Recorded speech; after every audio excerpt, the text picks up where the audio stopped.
The diner smelled like burnt coffee and desperation, a scent I'd grown so accustomed to that I barely noticed it anymore. The fluorescent lights buzzed overhead, casting everything in a sickly yellow glow that made even the youngest customers look tired. My feet ached in my worn sneakers, the same pair I'd been wearing for 8 months because new ones weren't in the budget. Not when rent was 2 weeks overdue and my daughter's daycare cost more than I made in tips on a good week. I moved between tables like a ghost, refilling coffee cups and forcing smiles that never quite reached my eyes. The other waitresses had long since stopped trying to make conversation with me. I was the quiet one, the one who kept her head down and never complained, even when Jerry the cook accidentally brushed against me in the kitchen or when customers snapped their fingers at me like I was a dog. "Table 7 needs more water," Diane barked from behind the counter, not bothering to look up from her phone. She was the kind of woman who'd been beautiful once and couldn't quite accept that those days were behind her. Now she just wore too much makeup and treated the younger waitresses like competition. I grabbed the pitcher and made my way to table 7, my mind already running through the calculations I did every night. If I could pick up an extra shift, maybe cover Sarah's preschool for next month. If Mrs. Chen upstairs could watch her on Tuesday nights, I could work the late shift that paid slightly better. If. My entire life had become a series of impossible ifs. The diner was nearly empty, as it usually was on Tuesday afternoons. Just old Mr. Harrison in his usual corner booth, nursing the same cup of coffee for 3 hours, and a young couple by the window who couldn't keep their hands off each other, and table 7. I'd noticed them when they came in, impossible not to. 3 men in suits that probably cost more than my annual income, sitting in a booth meant for 4. They didn't belong here. Not in this greasy spoon on the wrong side of town where the tiles were cracked and the menus were sticky with old syrup. But it was the 4th man who made my hands tremble slightly as I approached. He sat with his back to the wall. I noticed that immediately, the way his dark eyes scanned the room constantly, cataloging exits and threats. He wore a black suit that fit him like it had been tailored to his exact measurements. And even sitting down, I could tell he was tall. His hair was dark, touched with silver at the temples, and there was something about the way he held himself that screamed danger and power in equal measure. The other 3 men fell silent as I approached, their conversation dying mid-sentence. One of them, a bull of a man with a neck wider than my thigh, actually straightened in his seat, his hand moving subtly toward his jacket. I tried not to think about what might be hidden there. "More water?"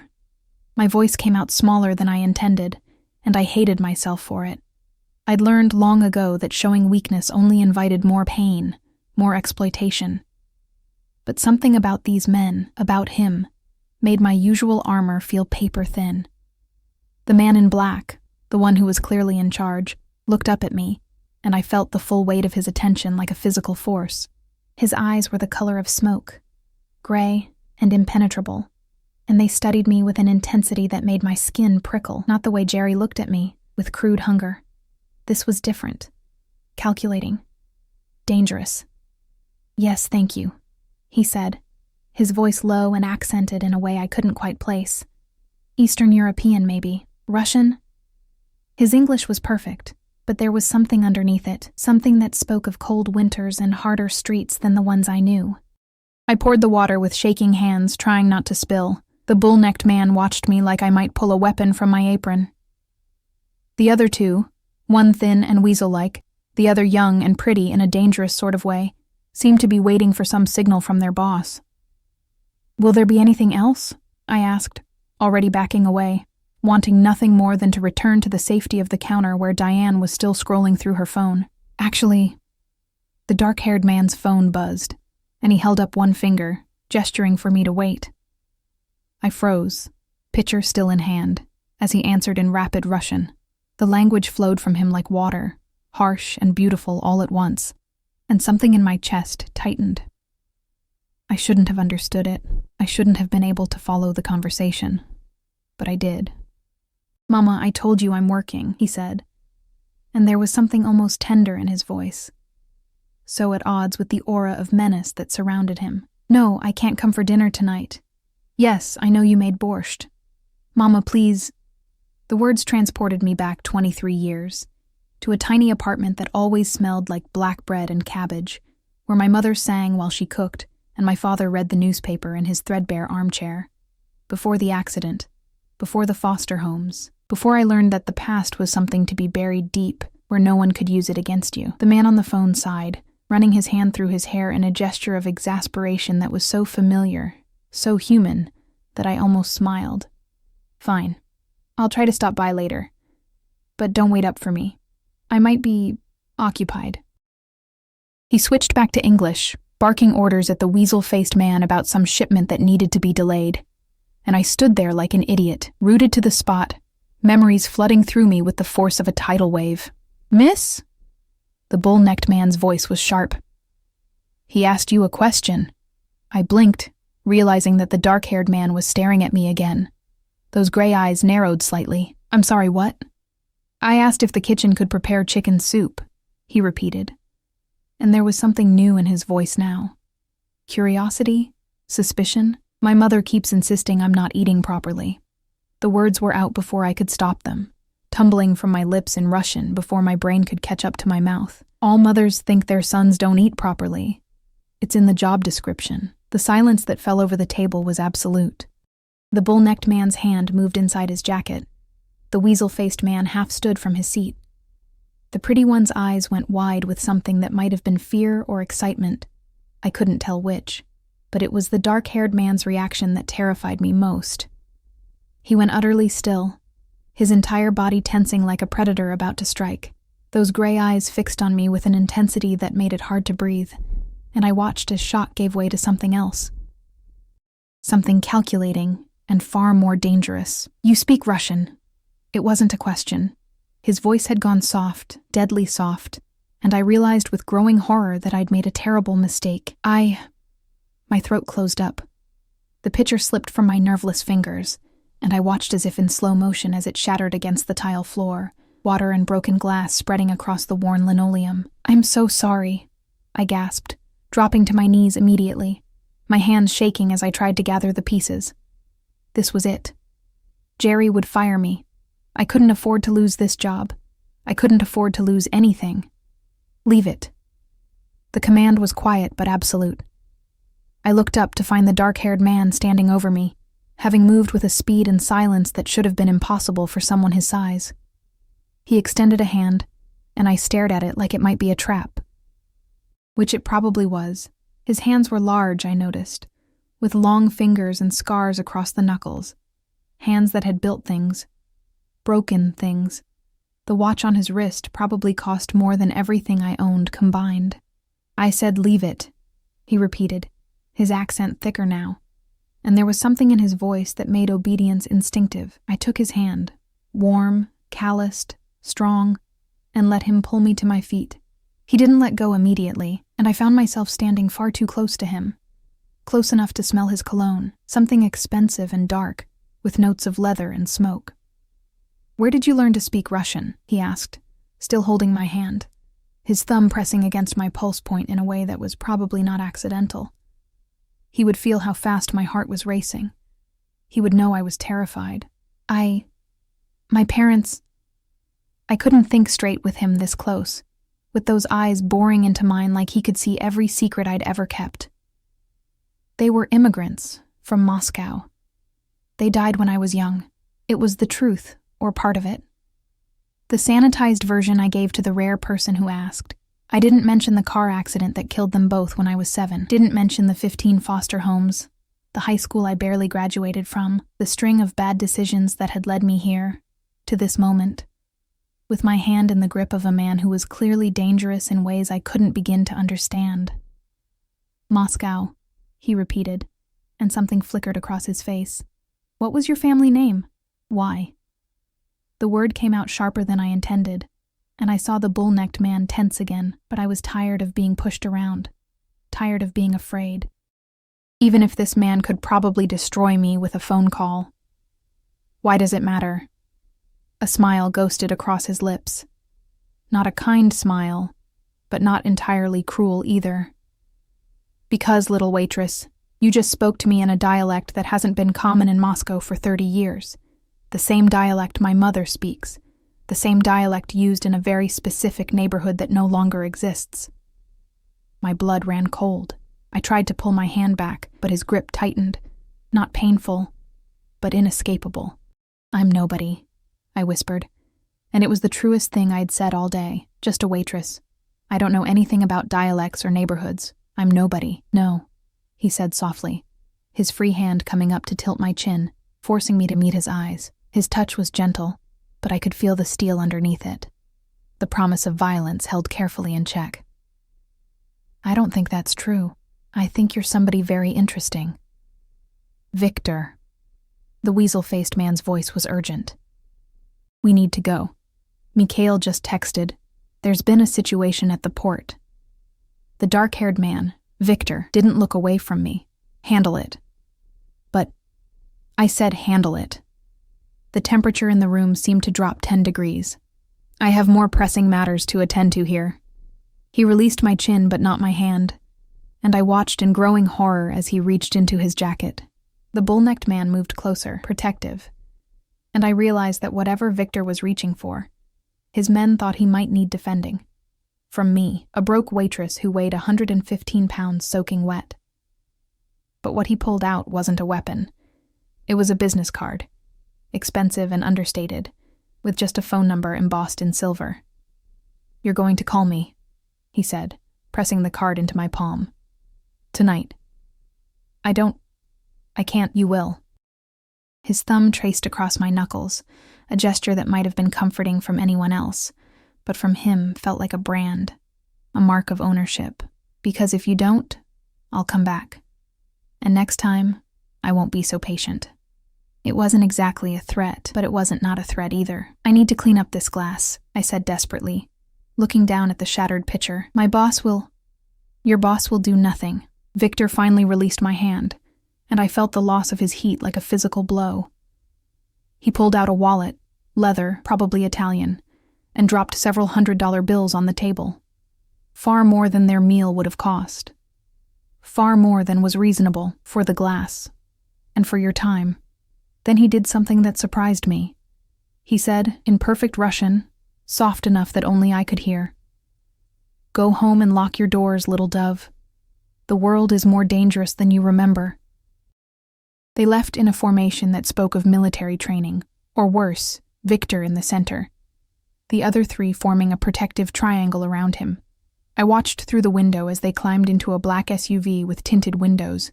Expensive, armored, probably bulletproof, the kind of vehicle that screamed organized crime or government security. Either way, nothing good. The pretty one opened the door for Victor, and I saw another car pull up behind them, another SUV, more men in suits. An entire convoy, for one man having lunch at a dying diner. Who the hell had I just spoken to? My hands shook as I bent to clean up the glass. Diane's shrieking about the mess barely registering. The business card felt like it was burning a hole through my apron pocket. I should throw it away. I should forget this ever happened. I should go back to being invisible, to keeping my head down and my past buried. But I knew, with a certainty that chilled me to the bone, that it was already too late. Whatever I'd started with that one careless sentence in Russian, there was no taking it back now. I didn't call. Of course I didn't call. What kind of idiot would dial a number given to her by a man who traveled with armed guards and spoke about situations at the port like he was running some kind of empire? A man whose mere presence had made hardened criminals, because that's what they were. I wasn't naive enough to pretend otherwise, tense up and reach for weapons, but I couldn't throw the card away either. It sat on my kitchen counter for 3 days, that innocent rectangle of heavy cardstock, mocking me every time I walked past it. I'd pick it up, turn it over in my hands, trace the embossed numbers with my fingertip. Then I'd set it down again, telling myself tomorrow I'd throw it out. Tomorrow I'd forget about gray eyes and dangerous smiles and the way he'd called me little dove in my mother's language. Tomorrow never came. Sarah, my 4-year-old daughter with her father's dark hair and my green eyes, didn't notice my distraction. She was too busy telling me about the caterpillar she'd found at preschool, how Miss Jennifer said it would turn into a butterfly someday. Wasn't that magical, Mommy? I smiled and nodded and made dinner from the random items left in our nearly empty refrigerator. trying not to calculate how many days until my next paycheck, trying not to think about the hundreds of dollars still tucked in my apron pocket. Blood money. It had to be. Men like Victor didn't make their fortunes through legitimate business, and yet, it would pay for Sarah's preschool next month, would buy groceries, would give me a small buffer against the constant anxiety that colored every moment of my life. I was still debating whether to use it when someone knocked on my apartment door at 9 o'clock on Friday night. My stomach dropped. No one visited me. I didn't have friends, couldn't afford the luxury of socializing when every free moment was spent working or caring for Sarah, or collapsing from exhaustion. My landlord, Mr. Petrov, only came around when rent was late, and I'd managed to scrape together enough to pay him earlier that week. The knock came again, more insistent this time. "Mommy?" Sarah looked up from her coloring book, her eyes wide. She was too young to understand danger, but she'd inherited my wariness. My instinct to hide when unexpected things happened. "Stay here, baby," I whispered, moving toward the door. Our apartment was on the 3rd floor of a building that had seen better days, probably in the 1970s. The hallway outside always smelled like cabbage and cigarette smoke, and the locks on the doors were jokes. But it was cheap, and it was ours. And I'd made it as safe as I could. I looked through the peephole and felt the world tilt sideways. The bull-necked man from the diner stood in my hallway, his massive frame barely fitting in the narrow space. He wasn't alone. The pretty one stood beside him, and behind them I could see at least 2 other men in dark suits. My hands started shaking as I stepped back from the door. This was it. I'd offended them somehow. Insulted Victor by not calling. They were here to teach me a lesson about disrespecting powerful men. I'd heard stories, everyone in this neighborhood had, about people who crossed the Russian Bratva and disappeared, about bodies found in the river with their tongues cut out. "Miss Volkov?" The bull-necked man's voice was surprisingly polite through the door. "We need you to come with us.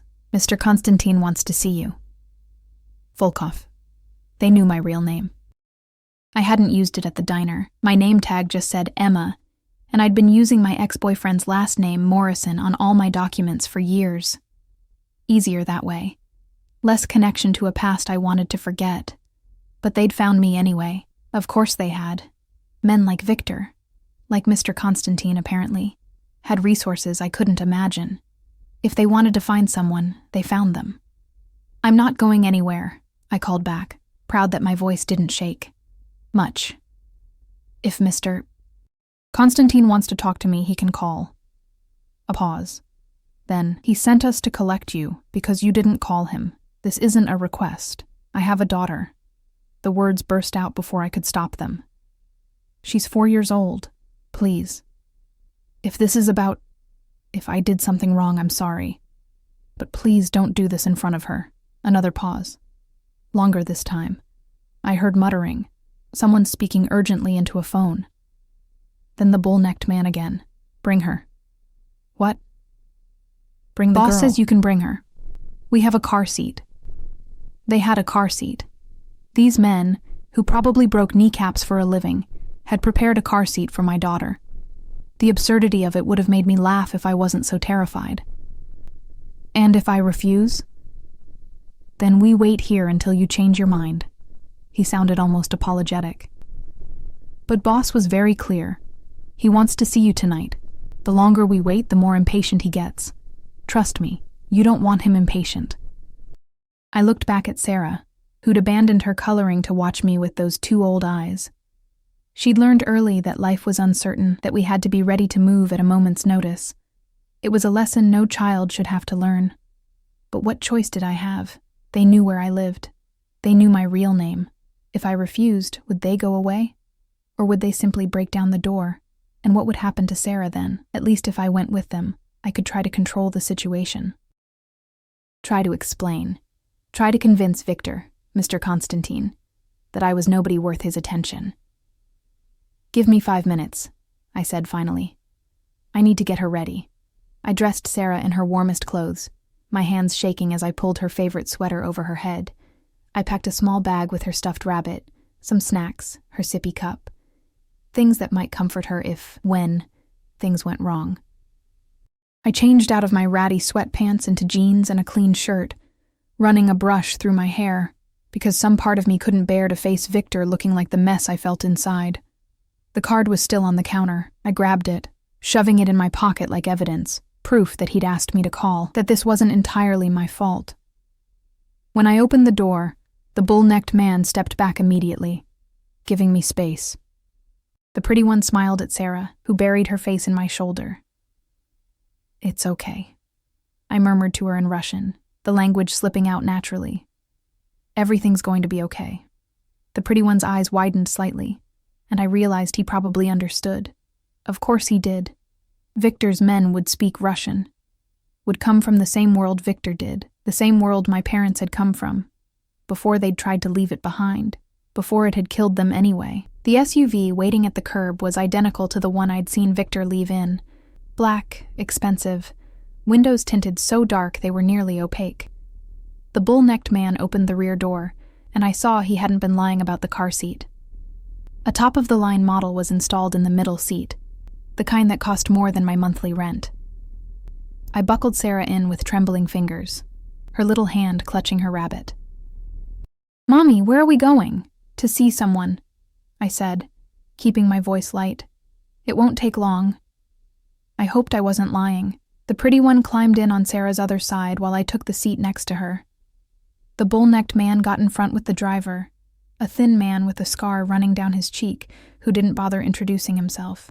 A second SUV pulled up behind us as we started moving, and I realized we had an escort, protection, or insurance that I wouldn't try to run. "What's your name?" I asked the pretty one, surprising myself. But if I was going to die tonight, I at least wanted to know who was taking me to my execution. He looked startled that I'd spoken to him. "Alexei." "I'm Emma. This is Sarah, I know." He said it gently, then seemed to catch himself. "Boss told us. He wanted to make sure we got the right car seat. Asked how old she was, what size." Victor had asked about my daughter, had made sure she'd be safe and comfortable while his men dragged us to... Where? Where were we going? I looked out the window, trying to track our route, but the tinted windows made everything dark and distorted. We were heading away from my neighborhood, toward the nicer part of the city where I only went when I picked up extra catering shifts. The buildings got taller, cleaner, the streets better maintained. Sarah had fallen asleep, her head lolling against the car seat, exhausted from the excitement. I envied her ability to find peace in chaos. "Is he going to hurt me?" I whispered to Alexei, not caring any more about pride or strength. I just needed to know. "Did I do something wrong?" Alexei shook his head. "Boss doesn't hurt women, not unless they've done something truly unforgivable. And definitely not." He glanced at Sarah. "Not in front of children." It wasn't exactly reassuring, but it was something. We drove for 20 minutes, finally turning into an underground parking garage beneath a building that looked like it housed expensive condos. The kind of place where doormen wore uniforms and residents owned dogs that cost more than cars. The security gate opened automatically, and we spiraled down, down, down into the belly of the structure. The SUV stopped in a private parking area, and I saw 2 more vehicles already there, both identical to ours. A man in a suit stood by an elevator, arms crossed, watching our arrival with cold eyes. "I need to carry her," I said, as Alexei moved to unbuckle Sarah. "Please. She'll be frightened if she wakes up with a stranger holding her." He nodded, stepping back. I gathered my daughter into my arms, her warm weight against my chest both a comfort and a terror. If Victor wanted to hurt me, he could use her. The thought made bile rise in my throat. The bull-necked man led us to the elevator, which required a keycard to operate. We rode up in silence, Sarah's soft breathing the only sound. I watched the numbers climb, past the regular floors, past what must have been the penthouse level, all the way to a floor marked only with the letter P private. Of course. The doors opened directly into an apartment, not a hallway, but a living space so large and luxurious it took my breath away. Floor-to-ceiling windows looked out over the city, which sparkled like scattered diamonds in the darkness. The furniture was all clean lines and expensive fabrics. Art hung on the walls. Real art, not prints. A grand piano sat in one corner, its surface gleaming. And standing by those windows, hands in his pockets, was Victor. He'd changed from the suit he'd worn at the diner, Now he wore dark slacks and a black shirt with the sleeves rolled up, revealing forearms corded with muscle and decorated with tattoos I couldn't make out from this distance. His hair was slightly mussed, like he'd been running his hands through it. He looked tired. Human. He looked terrifying. "Thank you, Dmitri," he said without turning around. "You and Alexei can wait downstairs." The bull-necked man, Dmitri, hesitated. "Boss, are you sure? She hasn't been vetted." "Do you think a woman carrying a sleeping child poses a threat to me?" Victor's voice was mild, but I heard the steel underneath. "Go." They went. The elevator doors closed, and I was alone with Victor in his penthouse apartment, holding my daughter, with no idea what he wanted from me or how this night would end.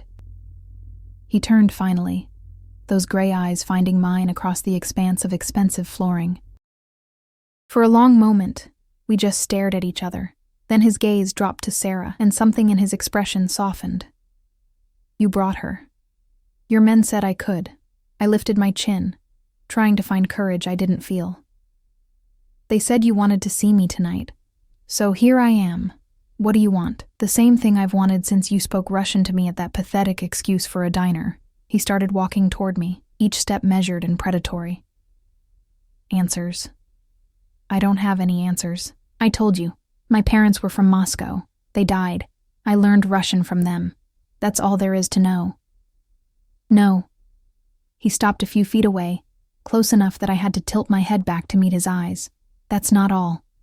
You spoke in a dialect used by a very specific community, a community involved in a very specific kind of business, the kind of business that doesn't welcome outsiders or accidents." My heart hammered against my ribs. "I don't know what you're talking about." "Your father's name was Dmitri Volkov. Your mother was Katya Volkova, born Katerina Sokolov. They worked for the Sokolov family before they fled to America 24 years ago, with something that didn't belong to them." The room spun. I gripped Sarah tighter, her small body the only solid thing in a world that had just been turned upside down. "How do you—" "Because," Victor said softly, reaching out to brush a strand of hair from Sarah's sleeping face with surprising gentleness. "The Sokolov family is my family. Katerina was my mother's younger sister. Which makes you, little dove, my cousin." The word hung in the air between us like smoke, impossible to grasp but impossible to ignore. Cousin. "That's not possible," I whispered.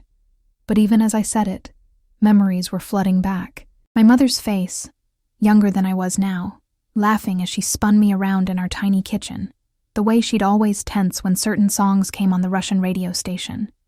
How my father would check the locks obsessively, 3 times every night, like he was waiting for something terrible to break through. The car accident that killed them, the way the police had called it a tragedy, a patch of black ice on a clear summer night. How quickly the case had been closed. How thoroughly their lives had been erased, leaving behind only a 7-year-old girl who barely remembered her own language. "Sit down," Victor said, and it wasn't a request. He gestured toward a leather sofa that probably cost more than everything I'd ever owned combined. "Before you fall down." My legs were shaking. He was right.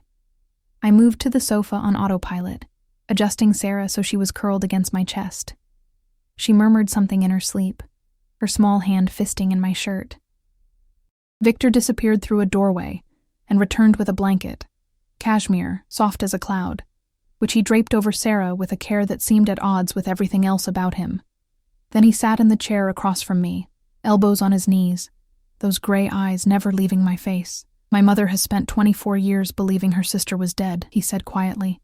"Killed by the same people who murdered most of our family in the power struggle that followed my grandfather's death. She mourned Katya, lit candles for her every year on the anniversary of the massacre, but she wasn't dead.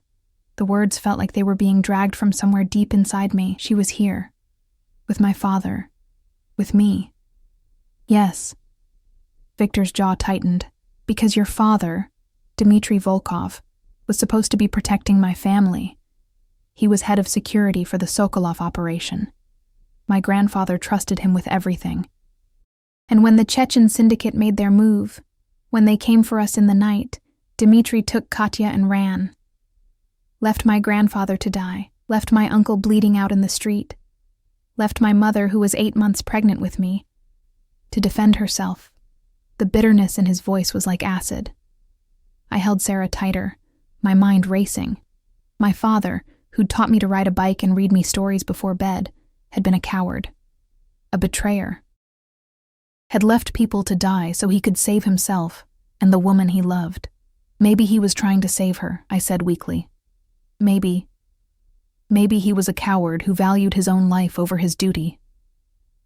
Victor leaned back, but there was nothing relaxed about his posture.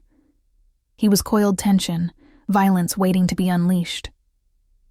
Do you know what happened to my family after they fled?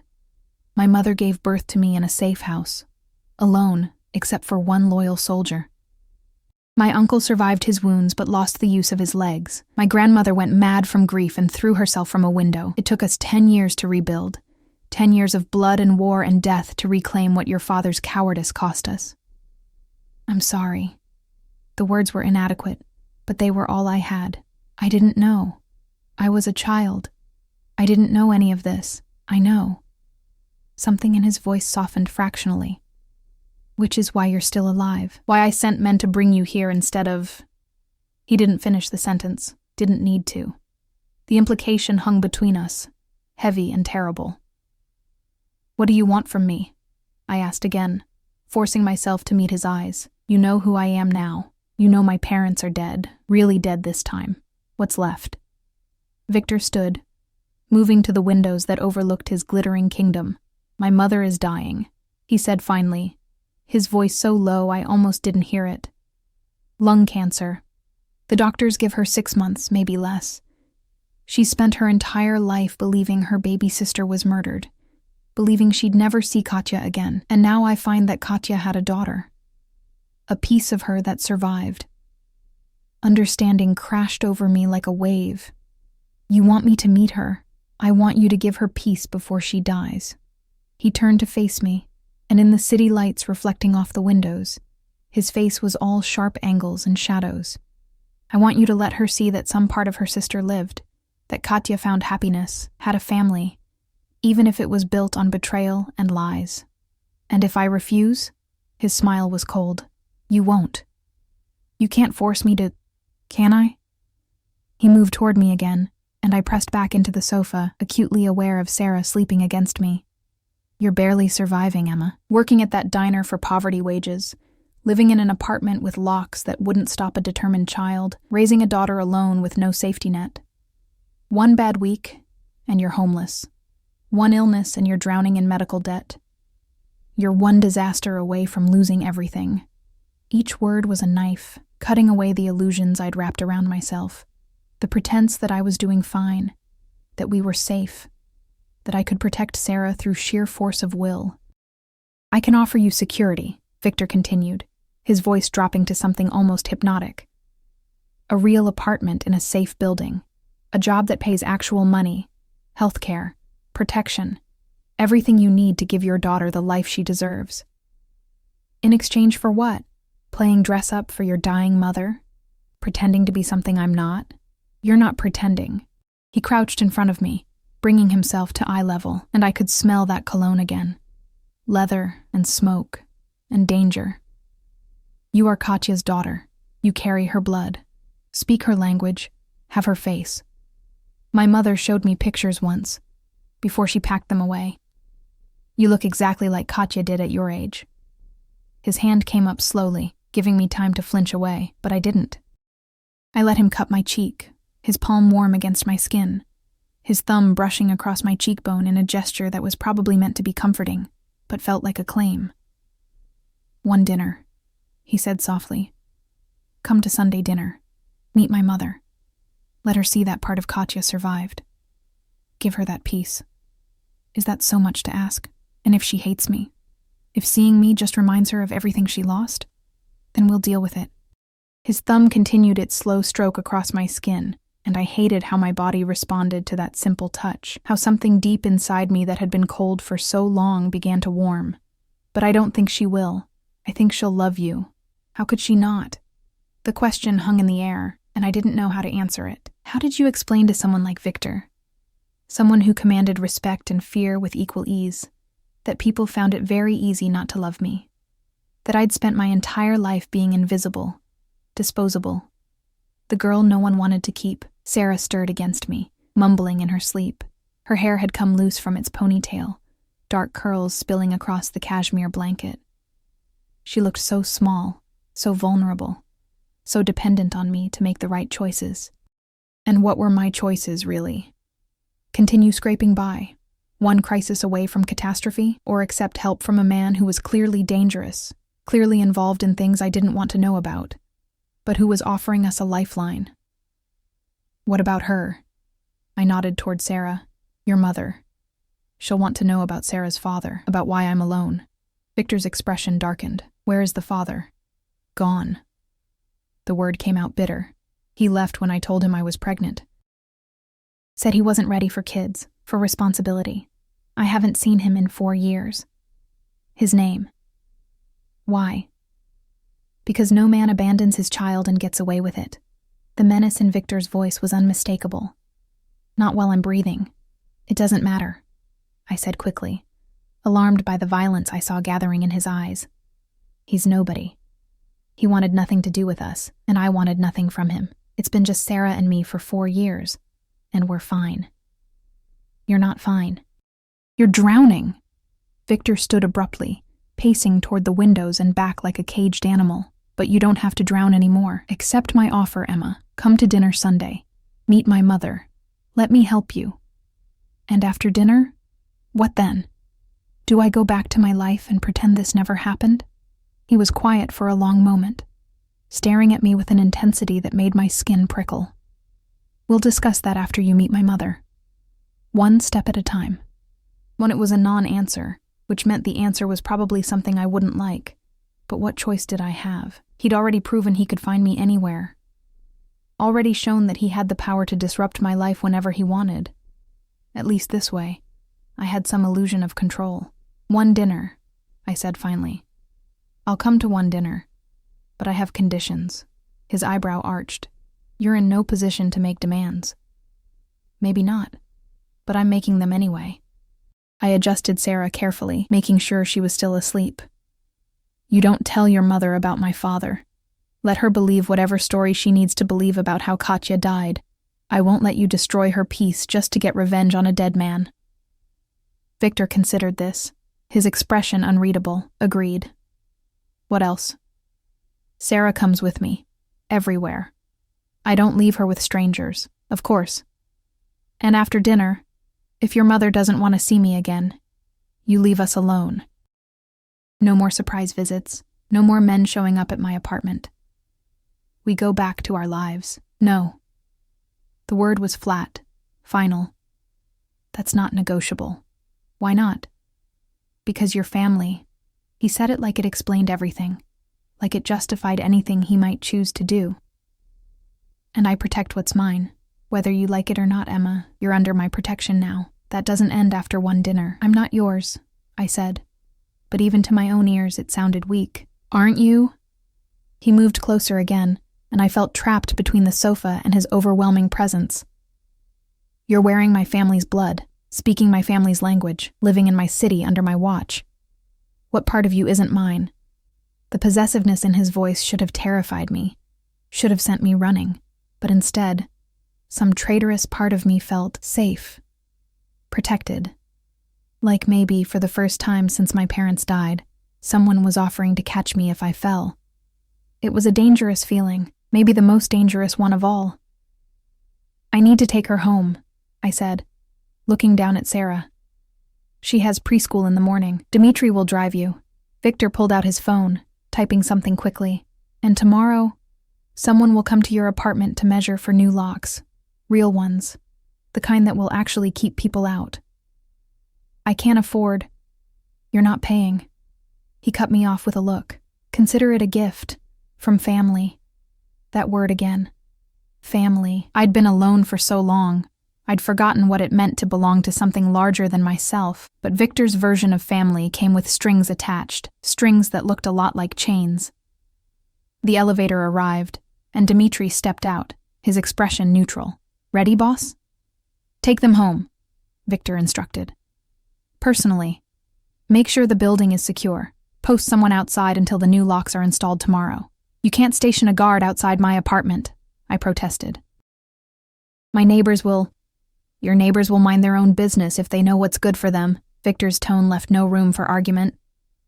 This isn't a discussion, Emma. You're vulnerable. And I don't allow vulnerability in my family. Not anymore. I wanted to argue. Wanted to insist I could take care of myself. But the truth was, I couldn't. I'd been barely holding on for years. One bad break away from disaster. And now here was someone offering to carry some of that weight, even if his methods were questionable and his motives unclear. Sunday, I said as I stood, gathering Sarah more securely in my arms. What time? I'll send a car at 5. Dinner is at 6. My mother keeps traditional hours. He walked us to the elevator, and just before the doors closed, he caught my wrist gently. Emma, thank you for agreeing to this. It means more than you know. His gratitude was somehow more unsettling than his threats had been. The ride back to my apartment was quiet. Dimitri carried Sarah up the stairs when I started to stumble from exhaustion, his massive arms cradling her like she was made of glass. He waited while I unlocked the door, then did a sweep of the apartment that would have been funny if it wasn't so thorough. All clear, he said finally. Yuri will be outside until morning. If you need anything, he'll help. Why is Victor doing this? I asked suddenly. It can't just be about his mother. There's something else. Dimitri's expression was carefully neutral. Boss's reasons are his own, but I'll tell you this. He doesn't do anything without a plan.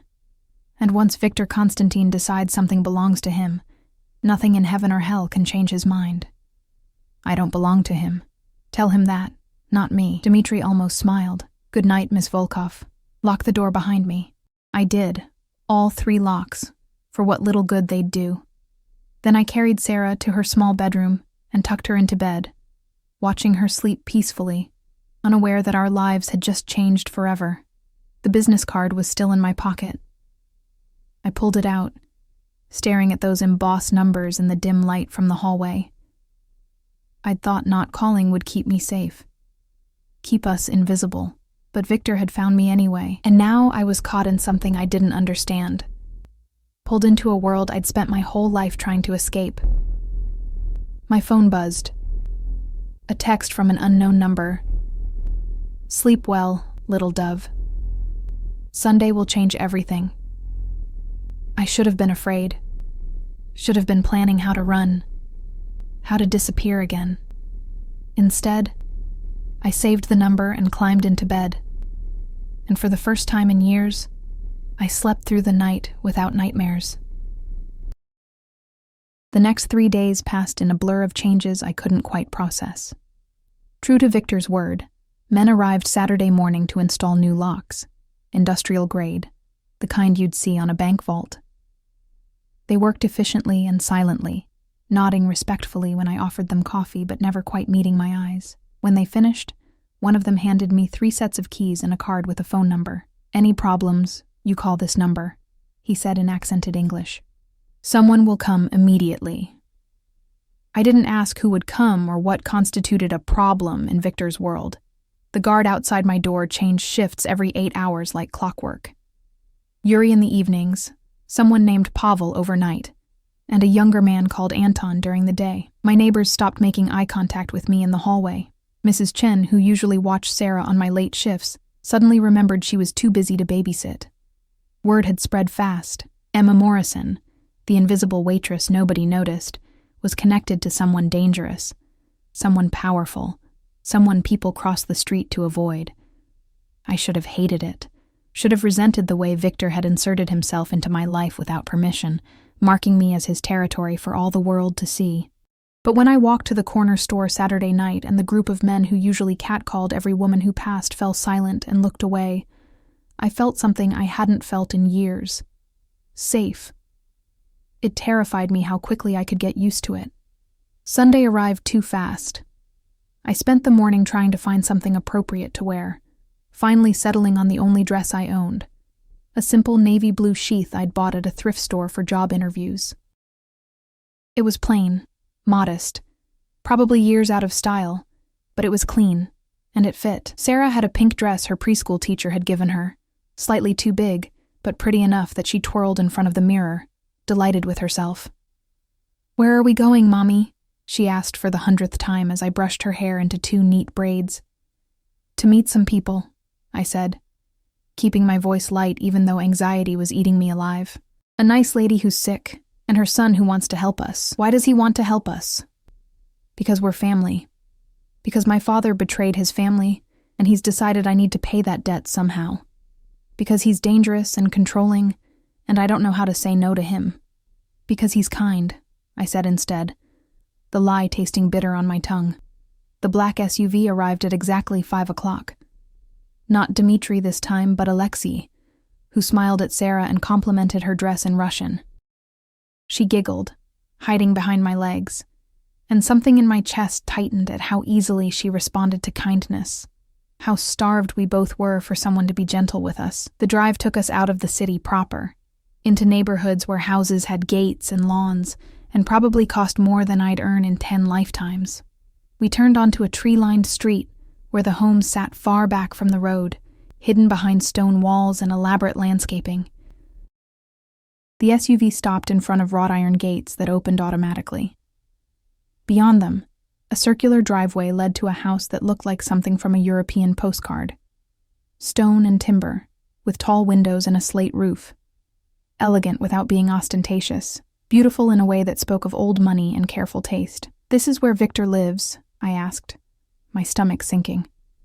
"One of his properties," Alexei said casually, as if everyone had multiple houses. "His mother lives here. He has an apartment downtown where he conducts business, but he comes here most evenings. Family is important to Boss. Family." That word kept coming up, wrapping around me like a rope I couldn't untangle. Victor was waiting at the front door, and my breath caught despite myself. He wore dark slacks and a gray sweater that matched his eyes, looking more relaxed than I'd seen him, more human. His hair was still slightly damp, like he'd just showered, and the late afternoon sun caught the silver at his temples. He was beautiful, dangerously, devastatingly beautiful, and the way he looked at me as I climbed out of the SUV, like I was something precious that had been lost and found again, made my pulse race in ways that had nothing to do with fear. "Emma." My name in his mouth sounded like a prayer. Then he crouched down to Sarah's level, his expression softening in a way I wouldn't have thought possible. "And you must be Sarah. Your mother tells me you're 4 years old." Sarah nodded shyly, one hand fisted in my dress. "I'm Victor. My mother is very excited to meet you both. She made piroshki. Do you know what those are?" Sarah shook her head. "They're like little pockets of deliciousness, filled with meat and cheese and all kinds of good things. I think you'll love them." He stood, offering his hand to her. "Want to come inside and try some?" She looked up at me for permission. I nodded, my throat tight, and watched as my daughter placed her tiny hand in Victor's much larger one. He led us into the house with surprising gentleness, pointing out a painting of horses that made Sarah gasp with delight. The interior was as beautiful as the exterior. Hardwood floors, high ceilings, furniture that managed to be both elegant and comfortable. But what struck me most was how lived-in it felt. Family photos on the mantel, books stacked on side tables, a pair of reading glasses abandoned on the sofa arm. This was a home, not a showpiece. "She's in the sunroom," Victor said quietly, his hand settling on the small of my back in a gesture that felt both protective and possessive. "She's been preparing all day. I haven't seen her this animated in months. What if she doesn't like me?" The fear slipped out before I could stop it. Victor paused, turning to face me fully. His free hand came up to cup my face, tilting it so I had to meet his eyes. "She will love you. Trust me." "I don't trust you." "Smart." His thumb brushed across my cheekbone in that gesture that was becoming familiar. "But you're here anyway. That's enough for now." He led us through the house to a sun-drenched room filled with plants and comfortable furniture. And there, in a wingback chair by the window with a blanket across her lap, sat a woman who looked like an older, frailer version of the mother I barely remembered.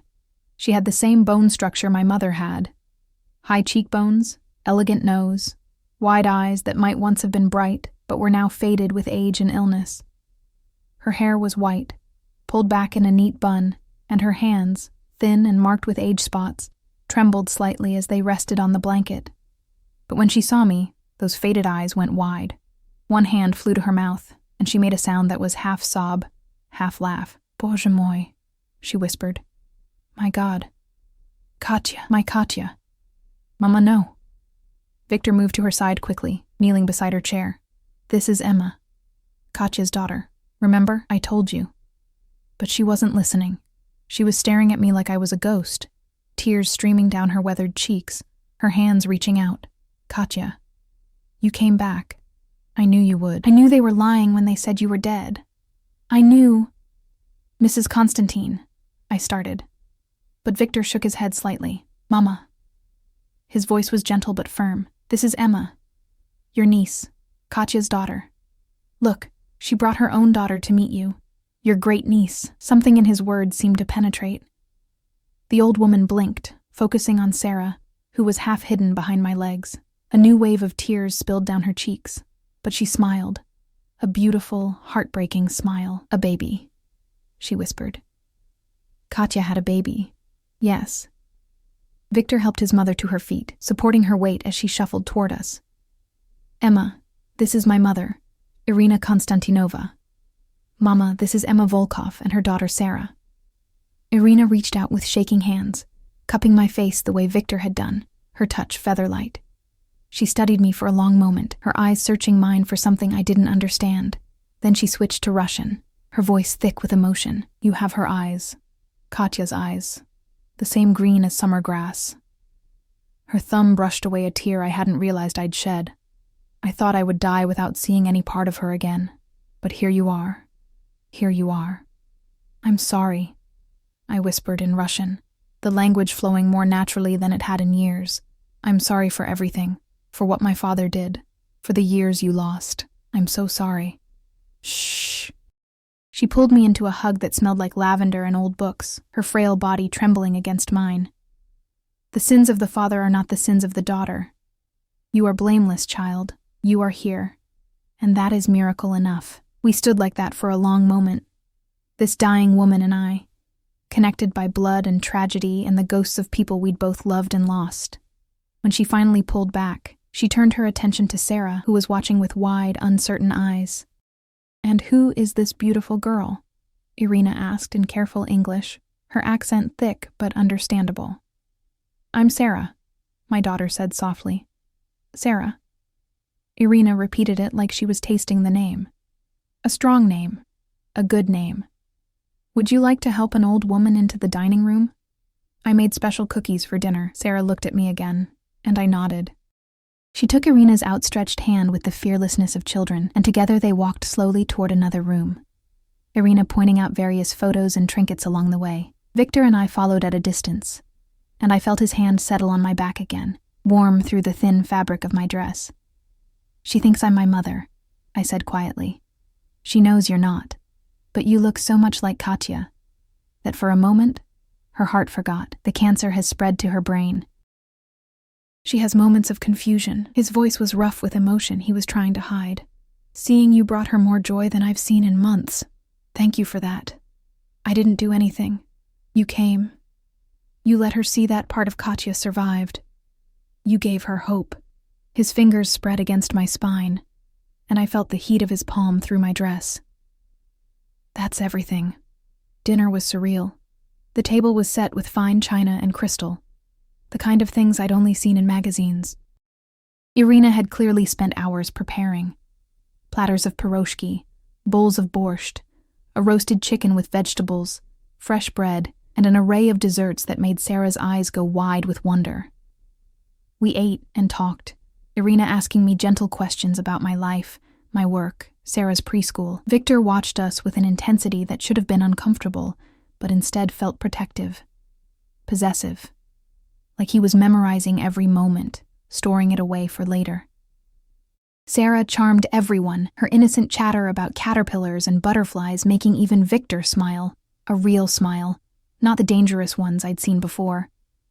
Irina fed her cookies and called her Lepochka, little paw, a Russian term of endearment, and I watched my daughter bloom under the attention. This was what I'd wanted to give her. Family, warmth, a sense of belonging. I'd just never imagined it would come wrapped in violence and secrets, and a man whose gray eyes followed my every movement like I might disappear if he looked away. After dinner, Irina grew tired. Victor helped her back to the sunroom while Sarah and I cleared plates despite his protests. When he returned, he found us in the kitchen, Sarah helping me rinse dishes while chattering about the cookies. "Leave them," he said. "The housekeeper will handle it tomorrow. I can clean up after myself." "I know you can, but you don't have to. Not here." He leaned against the counter, arms crossed, watching us with that same intense focus. "My mother wants to see you again, next Sunday if you're willing. Victor. She's dying, Emma. Every day she wakes up is a gift. And you make her happy. You make her remember what she's fighting to live for." His voice dropped. "Please, come back next week. And the week after that. However many weeks she has left. How could I say no to that? How could I deny a dying woman the comfort of family? Even false comfort built on secrets and lies." "Okay," I whispered. "We'll come back." "Thank you." He pushed off the counter, moving closer.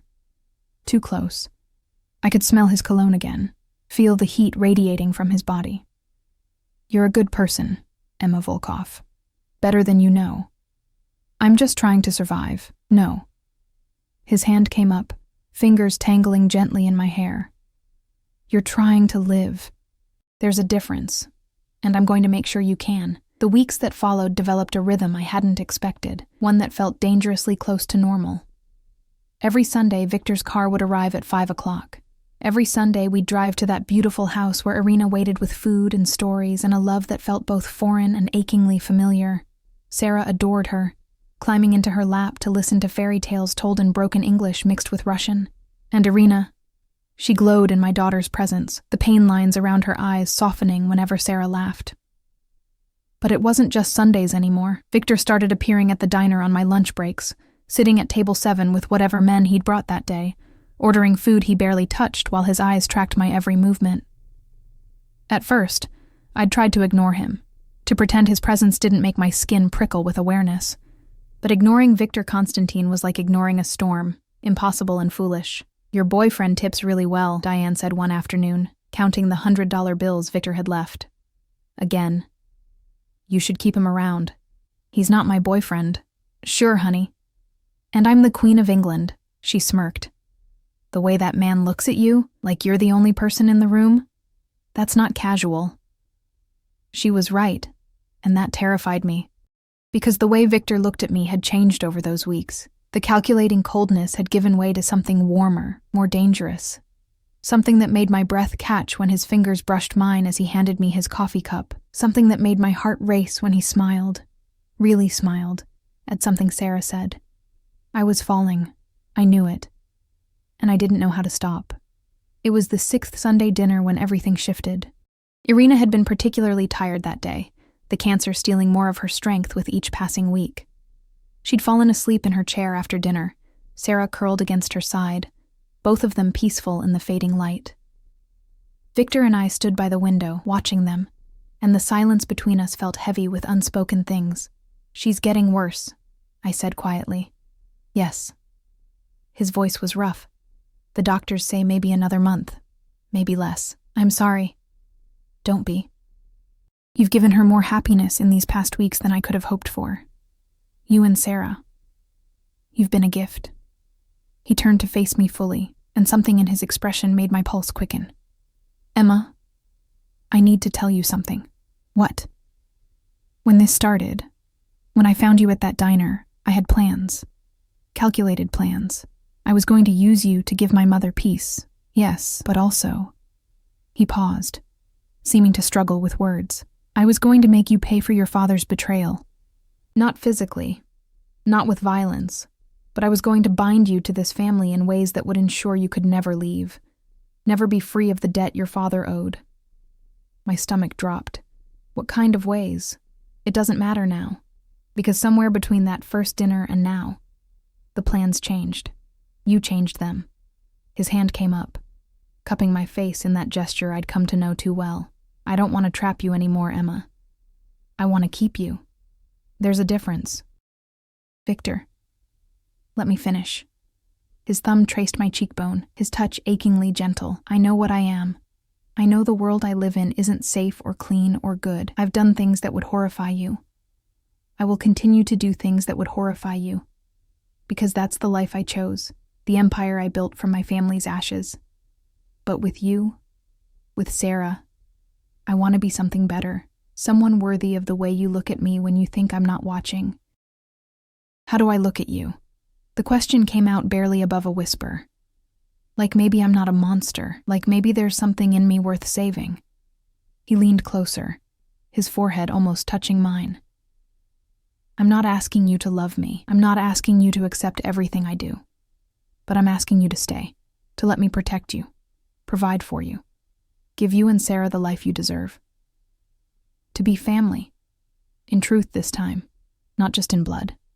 And if I say no, then his voice was steady, but I saw the lie in his eyes. Victor Constantine didn't let go of things he wanted, but he was trying to give me a choice, even if it killed him. I'll make sure you're taken care of. A better apartment, a trust fund for Sarah's education, protection from a distance. But I'll let you walk away if that's what you need. I should have said yes, should have taken that escape route he was offering, however reluctant. Should have protected Sarah and myself from this world of violence and secrets. But standing there, watching my daughter sleep peacefully against a dying woman who loved her, feeling the warmth of Victor's touch and seeing the vulnerability in eyes that usually showed only strength, I realized I didn't want to walk away. Maybe that made me weak, maybe that made me foolish, but for the first time since my parents died, I felt like I belonged somewhere. To someone.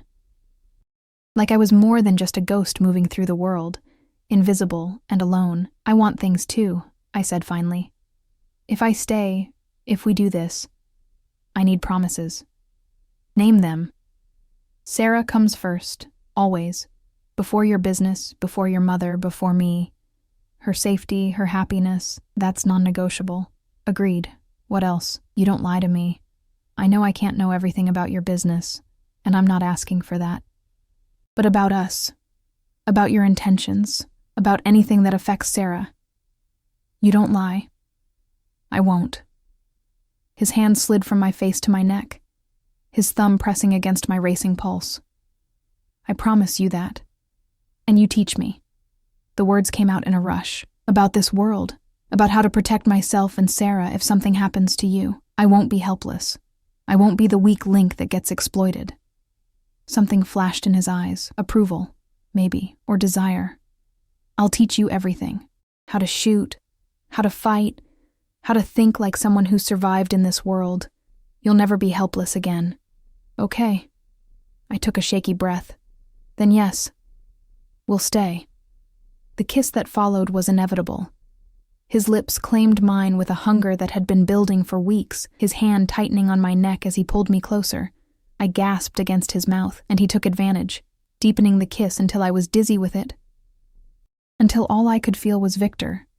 His hands, his heat, the barely leashed violence in the way he held me like I might shatter or flee. When we finally broke apart, both breathing hard, he rested his forehead against mine. Mine, he whispered in Russian. You're mine now, Emma. Say it. Yours, I breathed back, and felt the last of my resistance crumble. We're yours. Irina died 3 weeks later, in her sleep, with all of us around her. She'd been lucid that final day, smiling at Sarah's stories, squeezing my hand and calling me her beautiful niece, thanking Victor for bringing her family back before the end. The funeral was smaller than I'd expected. Just family, Victor had said. Though I learned that family, in his world, meant something different than I'd understood. Men in expensive suits who showed Victor the kind of deference usually reserved for kings. Women who eyed me with curiosity and calculation. Children who played quietly, already learning the rules of this dangerous world. I stood beside Victor through all of it, Sarah holding my hand, and felt the weight of what I'd chosen settle over me like a cloak. This was my life now, my family. For better or worse. 2 months after Irina's death, Victor asked me to marry him. We were in his penthouse, our penthouse now, since he'd moved us there the week after I'd agreed to stay. Sarah was asleep in her new room, a space 3 times the size of our old apartment, filled with toys and books, and everything a little girl could want. "It's practical," Victor had said, kneeling in front of me with a ring that probably cost more than a house, for protection, for legitimacy. "My enemies won't touch you if you're my wife. Sarah will have my name, my protection, everything I can give her." "Romantic," I'd said dryly, even as my heart hammered in my chest. "I'm not a romantic man, Emma. But I'm yours. Completely, irrevocably yours. If you want romance, I'll learn. If you want poetry, I'll write it. If you want the fucking moon, I'll figure out how to steal it for you." He'd slipped the ring on my finger, a perfect fit, because of course he'd found out my size somehow. "Just say yes." I'd said yes. The wedding was quick, quiet. Just us and a few witnesses at City Hall. Victor in a dark suit, me in a cream dress he'd had made for me. Sarah in white with flowers in her hair, ecstatic at being a flower girl. Dmitri and Alexei stood as witnesses, both looking vaguely emotional in a way that would have been funny if the moment wasn't so surreal. When Victor kissed me after we'd signed the papers, it felt like sealing a deal with the devil. But the devil looked at me like I was his salvation, and maybe that was enough. A year later, I stood in the nursery of our home, the house where Irina had lived, which Victor had insisted we move into because Mama would have wanted you here, watching our son sleep in his crib. Nikolai Dmitrievich Konstantin, named for Victor's grandfather and my father, a bridge between our broken families. He had my green eyes and Victor's dark hair, and when he smiled, my heart ached with how much I loved him. Victor came up behind me, wrapping his arms around my waist, his chin resting on my shoulder. "He's perfect," he murmured. "He is." I leaned back into his warmth, into the safety of his embrace. "Sarah keeps asking when he'll be old enough to play with her. Soon." He pressed a kiss to my neck. She's been so good with him. Such a good big sister. Sarah had bloomed in the year since we'd joined Victor's world. She went to the best preschool now, had friends, had a father figure who doted on her and taught her Russian and let her paint his nails pink when she asked. She called him Papa Victor, and the first time she'd done it, I'd seen tears in his eyes before he'd hidden them. "I need to go to Moscow next week," Victor said quietly. "Business with the Chechen syndicate. There are still old debts to settle. The ones who killed your grandfather?" "Yes." His arms tightened around me. "It's time to end it. Finally put those ghosts to rest. Be careful." I turned in his arms, looking up into those gray eyes that had once terrified me and now felt like home. "Come back to us. Always." He kissed me, deep and claiming. "You're my reason for everything now, Emma. You and Sarah and Nikolai. I'll always come back." And he did. He always did. Through the dangerous years that followed, through the wars with rival families and the constant threat of violence that shadowed our lives, Victor always came home, bloodied sometimes, exhausted often, but alive and whole, and mine. The life I'd chosen wasn't easy, wasn't safe, wasn't anything like the normal existence I'd once dreamed of for Sarah and myself. But it was ours. I'd gone from being invisible, a ghost of a girl serving coffee and counting pennies, to being the wife of one of the most dangerous men in the city, from having nothing to having everything. From being alone to being surrounded by a family that was violent and complicated and fierce in their loyalty. Sometimes, late at night when Victor was away on business and the house was quiet, I'd remember that afternoon at the diner. Remember the moment I'd spoken Russian without thinking. Remember how one careless sentence had changed the entire trajectory of my life. I should have regretted it. Should have wished I'd kept my mouth shut, stayed invisible, stayed safe in my poverty and obscurity. But watching Sarah grow confident and strong, watching Nikolai discover his world with fearless joy, feeling Victor's arms around me in the darkness, I couldn't regret it, not even for a second. "What are you thinking about?" Victor asked, finding me in the nursery one such night, drawn by whatever invisible thread connected us. "How one moment can change everything," I said softly. "How speaking Russian to a stranger in a diner led to all of this." He pulled me against his chest, his heartbeat steady beneath my ear. Not a stranger, he corrected. Family. You just didn't know it yet. And now? Now you're home. He kissed the top of my head, and I felt the truth of it settle into my bones. You've always been coming home to me, little dove. It just took us both a while to realize it. Outside the nursery window, the city glittered with lights and life and danger. Victor's world. Dark and beautiful and unforgiving. Our world now. And standing there in his arms, our children sleeping peacefully nearby, I knew with absolute certainty that I wouldn't change a single thing. Not the fear, not the danger, not even the long, lonely road that had led me to that diner on that ordinary Tuesday afternoon. Because sometimes the most dangerous choice is also the right one. Sometimes the monster teaches you how to be strong. And sometimes family finds you in the most unexpected places, in a pair of gray eyes watching you across a dying diner, in Russian words spoken without thinking, in the steady heartbeat of a man who promised to protect you and actually meant it. I was Emma Konstantina now. Wife, mother, part of something larger and more complicated than I'd ever imagined, and I was finally, truly home.